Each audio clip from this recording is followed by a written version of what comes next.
Ang mabuting balita ng Panginoon ayon kay San Lucas, chapter 9, verse 18 to 22. Isang araw, samantalang nananalangin mag-isa si Jesus, lumapit sa kanya ang kanyang mga alagad. Tinanong niya sila, "Sino raw ako ayon sa mga tao?" Sumagot sila, "Ang sabi po ng ilan ay si Juan Bautista kayo.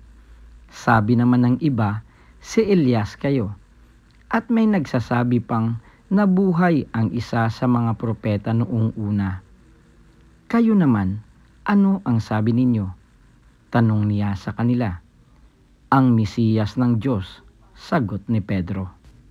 Itinagubilin ni Jesus sa kanyang mga alagad na huwag na nilang sasabihin ito kanino man. At sinabi pa niya sa kanila, ang anak ng tao'y dapat magbata ng maraming hirap. Itatakwil siya ng matatanda ng bayan, ng mga punong saserdote at ng mga iskriba. Ipapapatay nila siya, ngunit sa ikatlong araw ay muling mabubuhay. Ang mabuting balita ng Panginoon. Pinupuri ka namin, Panginoong Hesukristo.